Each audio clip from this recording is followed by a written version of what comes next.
कायम लक्षात ठेवा, घरात उपयोगी पडणाऱ्या काही किचन टिप्स. नमस्कार मंडळी, ओजस्वी किचन्स मराठीमध्ये आपल्या सर्वांचं स्वागत आहे.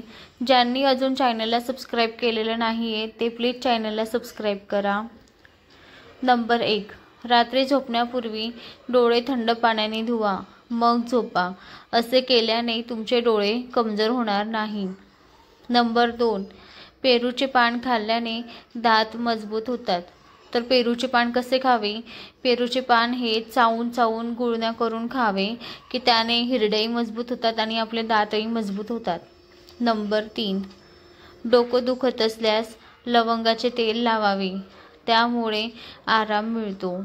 लवंगाचे तेल हे मार्केटमध्ये उपलब्ध असतं. ते थोडं डोक्याला चोळल्याने आपल्याला थोडा आराम मिळतो.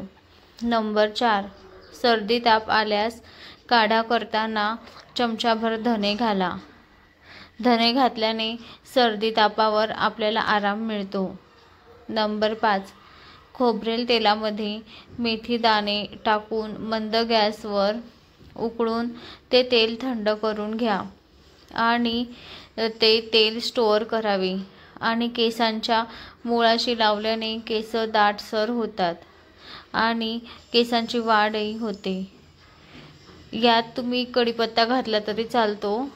मेथी दाण्यांसोबत थोडा कढीपत्ता घालायचा की त्याने केस छान दाट होतात आणि काळे होतात कढीपत्त्याने. नंबर 6, सांधे दुखत असल्यास मोहरीच्या तेलाने मॉलिश केल्याने सांधेदुखी कमी होते. जे सांधे आपले दुखतात त्या ठिकाणी मोहरीचं तेल थोडंसं कोमट करावं आणि तिथे ते सोडावं, त्याने मॉलिश करावी की आपली सांधेदुखी बरी होते. नंबर 7, स्वयंपाकात रोज आल्याचा वापर करावा, त्याने पचन चांगले होते. नंबर 8, पाण्यामध्ये हळद टाकून प्यायल्याने हाडे मजबूत होतात आणि आपल्या घशाला इन्फेक्शन वगैरे झालेलं असेल तर ते इन्फेक्शन नाहीसं होतं.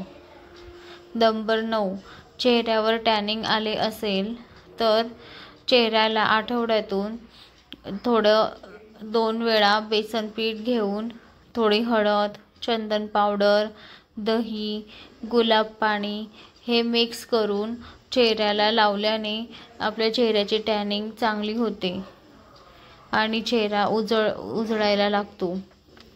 नंबर 10, जेवताना नेहमी तोंडी लावण्यासाठी कच्चा कांदा खावा.